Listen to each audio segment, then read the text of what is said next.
Eric Barnard.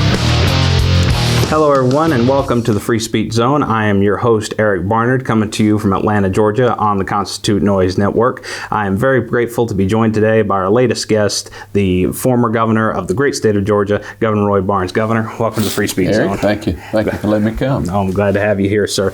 So there's been a lot of stuff going on here, both in the state and across the country, and I really wanted to get a former governor's perspective on all of this. First, let's start with the big issue that everyone's talking about, the heartbeat bill that Governor Kemp proposed.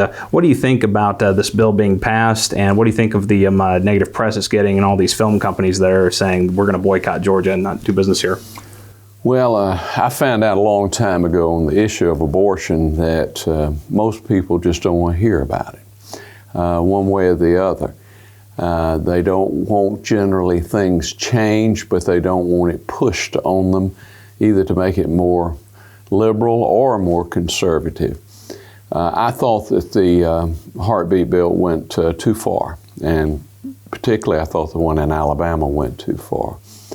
And today, with all the social media, you're going to have some feedback, but I guess we'll see what happens in the litigation. No doubt, no doubt. Georgia's not the first state, as we all know. Alabama pushed this. Missouri's now passed and signed a bill. Louisiana also. Do you think the point here is to actually get this in front of the Supreme Court now, which has a clear conservative majority on it? Yeah, I think that one of these cases will go to the Supreme Court. Now, there was a case out of Indiana that the Supreme Court decided in a per curiam opinion, and there were some two or three concurring opinions that you kind of got to know where everybody was. But whether it's from Georgia or Indiana, Iowa, Missouri, or wherever, one of these cases is going to make it to the Supreme Court. Roe's been on the books over 40 years, about 45 years. So I don't know. The law should not be that it changes with judges. It should be interpreted. Now, if the court thinks they made an inherent mistake, of course, they always have the right to change.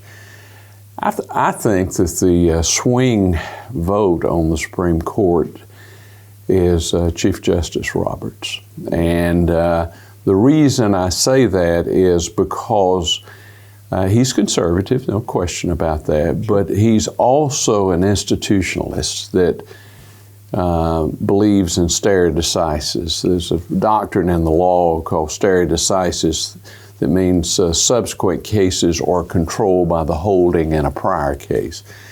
And when stare decisis decides a precedent, then the courts are very reluctant to overturn. Now, I'm not saying they won't in this case, sure, but I think he is the one that is the most likely, if he does, to not overturn Roe. He voted to uphold Obamacare. He did. And which was a shock to everyone. But it also shows his institutional deference to a legislative body, which they should be. The General Assembly should, and the Congress should be legislating and not courts. But all the lawyers, are reading all the cases that come out to try to get some indication, but I think it's a little early yet. And then they may just not take it up. That is true. One of the things about the Supreme Court, they could just say, we're just not going to take up this controversial issue. They've done that in Second Amendment cases here lately. They held the Second Amendment's applied to the states through the Due Process Clause and Equal Protection Clause of the 14th Amendment, and then they've not taken another case. There was a silencer case. The gun suppressors. Gun suppressors that they just refused to review on. So, who knows? That is true with the Supreme Court. You never know. But back to Georgia. What do you think about these film companies saying we're going to boycott Georgia now? Well, everybody, I guess, has a right to boycott anybody they want to. I do not think I think it's unfortunate on both sides. This was an issue that I wish we'd let another state have taken up the issue because it's not good for business. And I put in the original tax credits to try to bring to the state the movie business. I remember Jimmy Blanchard down in Columbus, who was on the Board of Industry and Trade, when I called him and told him, I said, I want y'all to take this up because I said, I'm going to push it in the General Assembly. Mm-hmm. He says, are you sure that anybody from Hollywood will ever come here? I said, I'm positive. And it's worked. Yeah. Of course, my succeeding governors have changed and tweaked it and increased it some, but it's worked. And, you know, it employs a lot of people and has a great effect on it. But I hope that, you know, cooler heads will prevail and that we'll go forward and this issue will be passed over one way or the other. It'll either be affirmed or it'll be or the role will be overruled. Whatever's going to happen is going to happen. I just don't want the state to receive you know, bad press from it and an economic impact from it.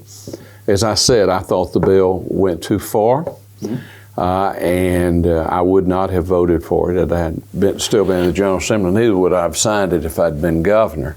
But we have what we have, and so we'll deal with it. That's true. You have to deal with what comes in front of you all the time, and Absolutely. You can never tell in politics what the issue is going to be from day to day.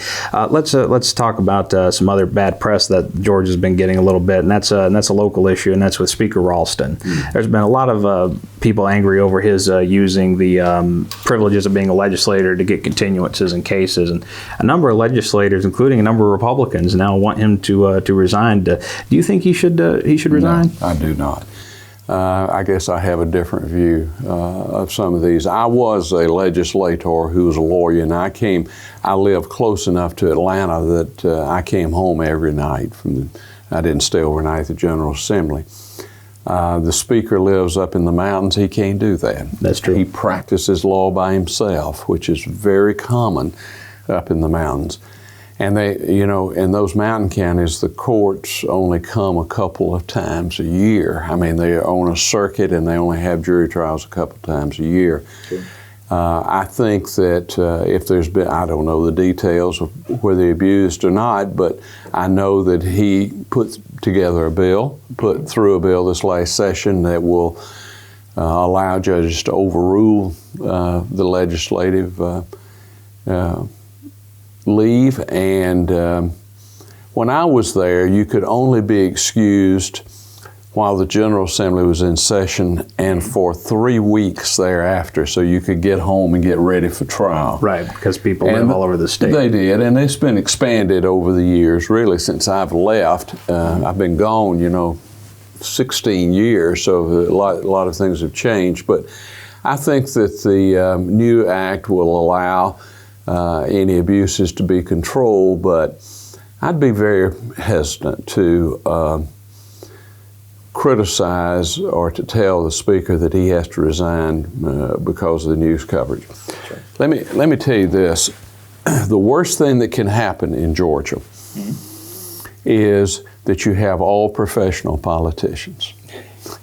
It didn't work well in Congress, and it will not work well if you look at the states that have full-time legislators. They are generally the high tax states. They generally have everything else. I'm a big believer in a part-time legislature.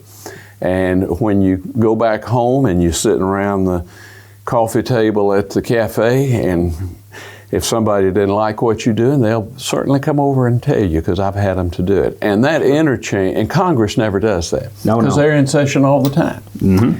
And so I am always hesitant to say anyone, whether it be Democrat or Republican, oh, he has a conflict of interest and therefore he can't serve, or he is a lawyer and all this. Listen, that is part of what you're going to have if you have a part-time legislature. And as far everybody thinks the lawyers make up the majority of the legislature. When I was last there were more insurance agents with lawyers. Lawyers are not serving anymore because it's too great a sacrifice. That's true. And there are a lot of technical things that happen that create bad laws. Right. When you don't have enough lawyers to make sure that it's written properly or know the consequences of what's going to happen. Sure.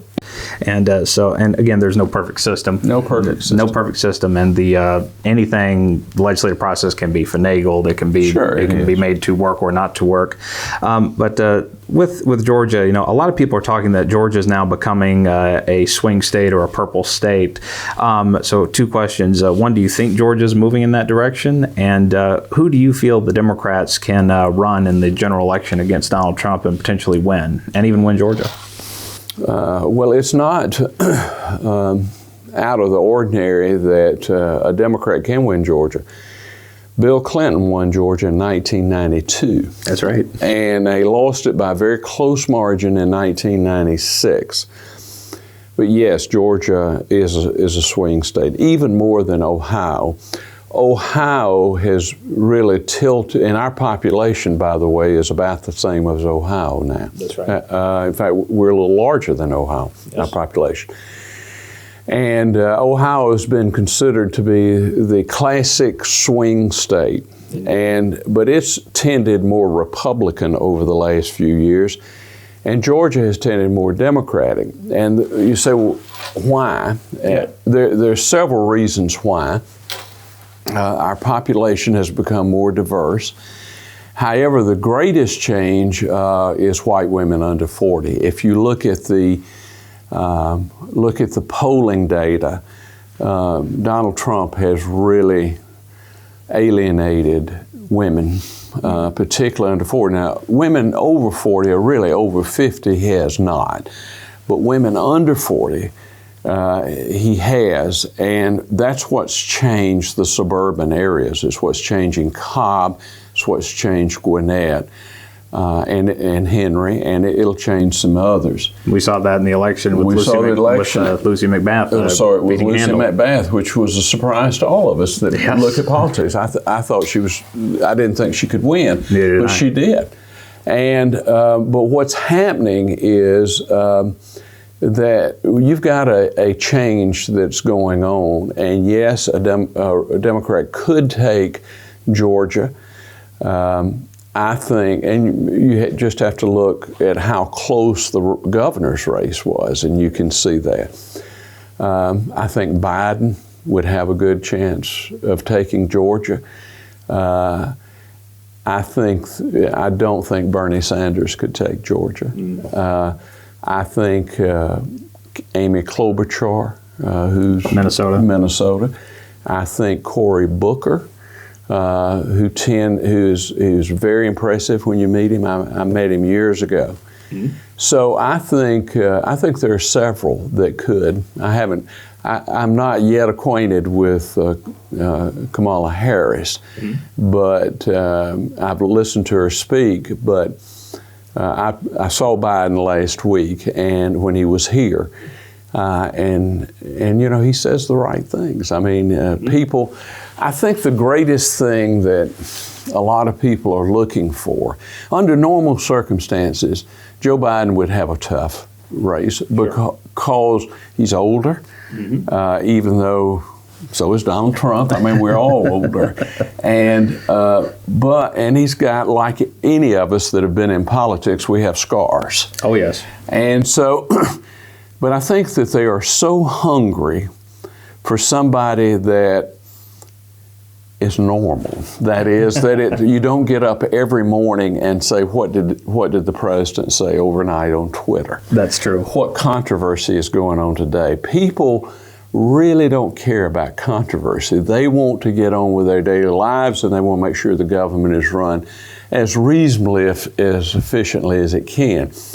And his time in the Senate and his time as vice president, I think, shows them that he can run the country.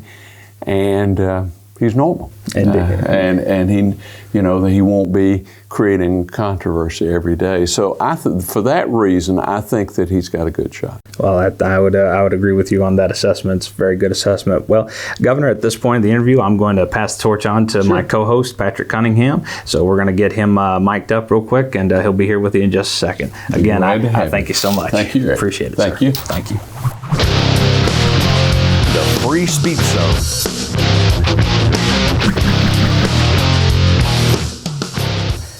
Well, Mr. Barnes, it is absolutely an honor to get the opportunity to speak with you. I'm certainly going to be bragging to several people as soon as we're finished with this interview. I don't believe I'd do that.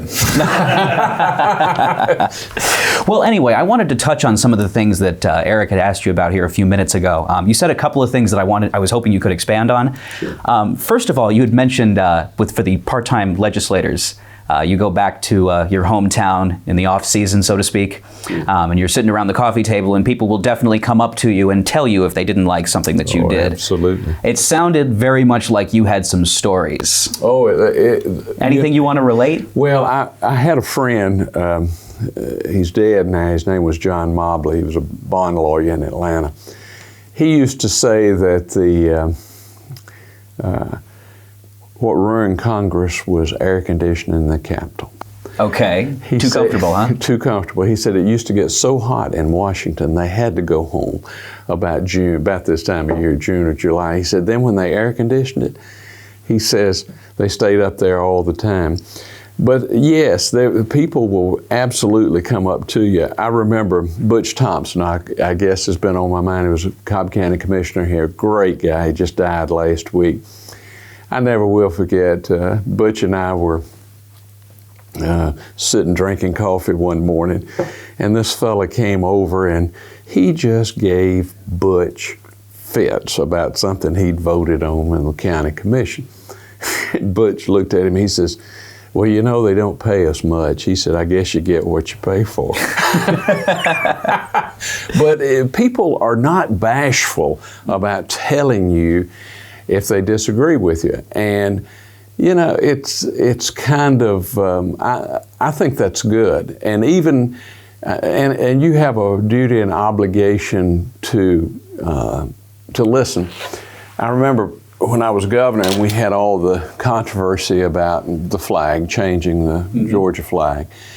And I would have demonstrators and they would, everywhere I went, they would hold up signs and call me a traitor and all this other stuff. And I'd generally stop and have the trooper to stop me. And I said, let me get out and talk to him. And they would beg me. They'd say, Governor, don't do this. Please don't do this. Because they were afraid that they were worried for your safety. Safety. And I said, no. I said, they got a right to fuss at me. And I'd go up and they'd be hollering. I said, no, don't holler. I said, I can hear you. I said, I'm not that old. I said, but tell me what you want to tell me. And I'd let them do it. Mm-hmm. And I'm not sure I changed any minds, but people have that right. And I think that's one of the things I criticize on the new crop of politicians. They never take a stand because they're afraid somebody may disagree with them. Right. And that's not the way our system is set up. We're a republic. Mm-hmm. And a republic is you elect the best folks that you think can exercise their independent judgment. And sometimes it's not popular. Mm-hmm. But you still have an obligation to listen to the folks that are opposed to you. And I've changed my mind on some issues after listening to folks. And anything specific you remember? Yeah, I remember one very well because, boy, they pummeled me about it. I have a strong libertarian streak generally in me for a Democrat, I guess. But the whole issue about having to wear seat belts, I said, now, why should we have to tell people to wear seat belts? I mean, if they got enough sense and to do that. Paul Coverdell, who served in the state Senate with me, is a Republican leader. And Paul and I were great friends. I spoke at his funeral. And Paul would send me information at least once a week about the studies that showed that seatbelts save lives. And And over a period of a couple of years, I changed my view on it, and I voted for mandatory. After I had voted against mandatory, I changed, and I told Paul, I said, you're right. So how do you feel about bicycle helmets? Well, that's another thing too. I voted against requiring motorcycle helmets until I saw how much they were costing the state and Medicaid, because a lot of them were uninsured. You know, there's a smart decision. Yeah, I mean, you know, and how much it was costing. Bicycle helmets, I'm not sure that helmet does too much to you on a bicycle, for you on a bicycle. So you'd have to convince me to make that mandatory. Well, I certainly won't holler at you to do it. Yeah, I can promise you that much. Anyway, I wanted to go back to something you had talked about a few minutes ago, specifically the hollering. A lot of people recently have talked about the rise of social media, and you mentioned it as well as a feedback mechanism for politics specifically. And a lot of people have kind of opined that social media has really brought out the worst in people when it comes to giving feedback to politicians and politicians giving feedback to people. If we want to bring up certain presidents who we may not name. How do you feel like the rise of social media, maybe specifically Twitter and Facebook, has changed the nature of political discourse? And remember, when I was running, and for re-election in '98 and then re-election 2002, there was so very little social media that it was not a factor. I ran in 2010 and was defeated, and it was a big issue then. I think that the anonymity of social media brings out the best and the worst in people. So it brings out the reality, perhaps. It brings out the reality, perhaps. And I would be very reluctant on restricting what people say on social media, as I am very reluctant of restricting what people say in person. I may not like what they say, but you know, there's an old statement that says, I may disagree with what you say, but I'll defend to the death your right to say it. And I think we've lost a little of that. Is that a result of social media? I think it is. Now, things travel at the speed of light. I mean, they're often literally at the speed of light.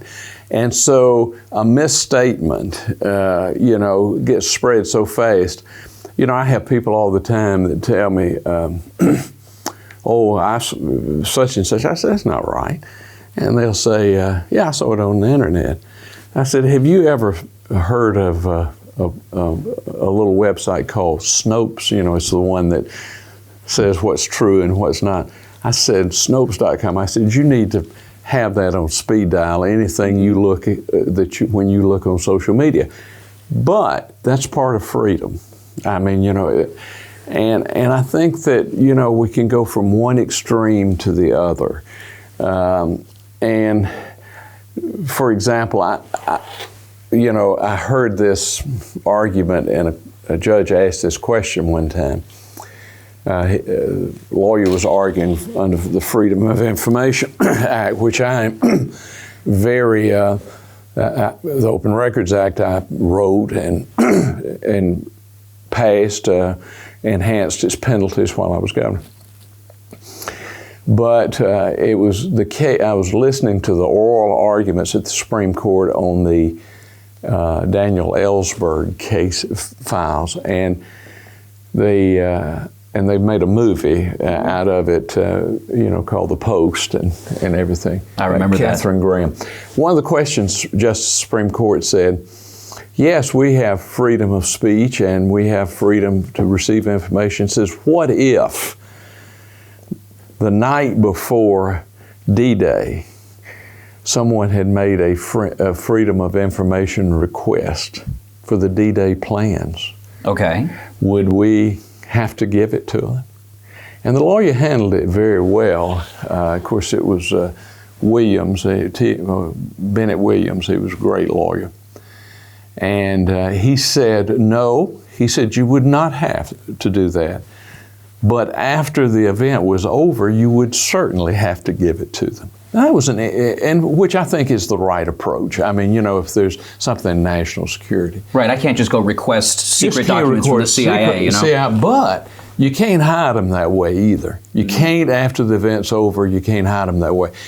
And I think a lot of social media goes to the extreme in trying to say, well, you can't say that because it's offensive. Yes, it's offensive and it's wrong, and a lot of it's bigotry and prejudice. But our job is to make sure that that is not the loudest voice. Fair enough. Now, I wanted to go back to something else that you had mentioned, specifically the fight over the Georgia flag. Yeah. I know that was a big issue for you. That was one of the major things that you did while you were in office. I didn't intend to, but yes, that was. What do you mean you didn't intend to? I did not get up one morning and say, wouldn't it be nice to change the Georgia flag? In fact, when the business community first came to me about a year before and said, this flag thing's getting out of control, you're going to have to do something about it, I ran them out of my office. And then I went over to South Carolina to give a speech over there, and Governor Hodges, Jim Hodges, was governor, and he'd invited me over, and I spent the night in the governor's mansion. And the next morning, a trooper was taking me to the airport to catch a plane to come back to Atlanta. And I talked to the South Carolina trooper, and I said, I heard Governor Hodges up last night, during the night. And the trooper says, Governor says he hadn't been able to sleep a whole night since all this flag stuff over there. You remember when they had all the controversy about taking it off the Capitol. And so the next day when I got back, I sent an email to Hodges, and I said, I enjoyed being with you and all of that. I said, tell me about the flag. And he wrote back to me. He says, I'm sitting in my office in the Capitol, and there are thousands of people outside my office window, and I've got troopers holding them apart. Wow. Because they're on both sides of the issue. He says it has paralyzed the state of South Carolina. And he said, you can't let it happen in Georgia. We had 13 Fortune 500 companies headquartered in Georgia at the time. Now we have 16. And I began to think about it, and I began to research, well, how did we get this flag? And what else was going on? And when I went back to the journals in 1956 and read everything, it was not put up as to celebrate this or that and the other. It was a direct slap at the decision of the Supreme Court of the United States to integrate the public schools, Brown versus Topeka. And in the same session, they had introduced and passed bills to take away the pensions of police officers that enforced integration orders. Oh, wow. And, I mean, to close the public school, to impeach the Supreme Court. I didn't know the Georgia General Assembly had that authority, but apparently they thought they did. And they had the authority to try. I said, this is not right. This came out of a time of hatred and prejudice, and I said, we're going to change it. I called my chief of staff in and told him, I said, I don't want you to tell anybody, but I said, we're going to change the flag in a few weeks here. He told me, he says, this is going to beat you. He said, I agree with you, but this is going to beat you. Fair enough. And it did. Now, if you may notice, we have the current Georgia flag behind you there.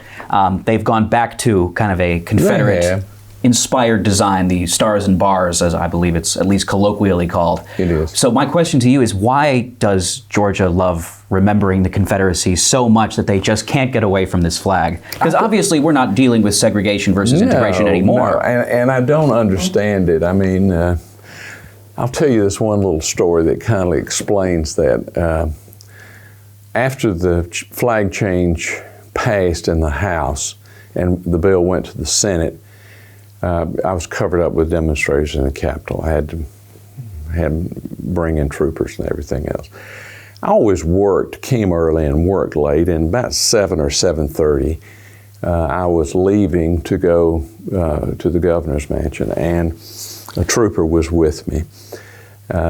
And in the middle of the rotunda was this Confederate reenactor. Okay. In full Confederate uniform in the rotunda. And when he saw me, when I walked out of the office, he screamed at me, "You race traitor, you traitor, you." A rebel yell, perhaps? Well, not quite, but he came running over to me, and as troopers always did, you know, they were going to protect me. And I said, "No, let him come." And it's like I said, I believe in letting him. So he just chewed me out.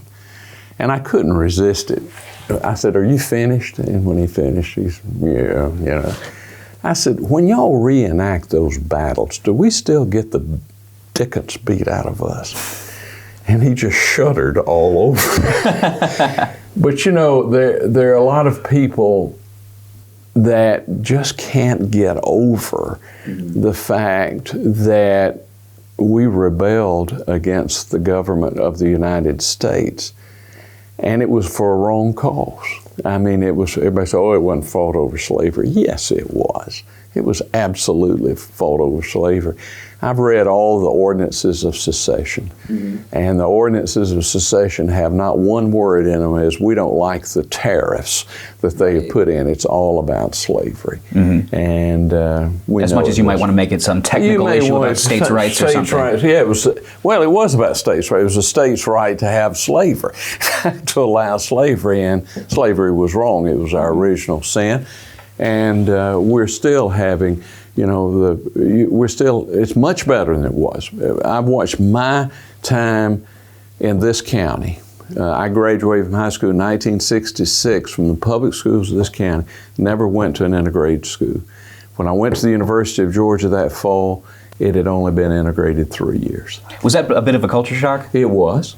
It was, and it was. But, so don't tell me about being a Southerner, and don't tell me, you can't listen to this voice and not think I'm anything else but a Southerner. But there are some things that are right and some things are wrong. And classifying people according to their race or their opinions or their religion is just wrong. It's contrary to the basic DNA of America. Some people might disagree with you where Scientology is concerned. Oh, but yes. That's a different story for a different interview. Story altogether. Anyway, that brings us to the conclusion of this portion of the interview. Once again, it's an absolute honor to speak with you. Thank you very much for taking the time to come and speak with us. Thank you. I'm glad to have been here. All right. Good to see you. Thank you.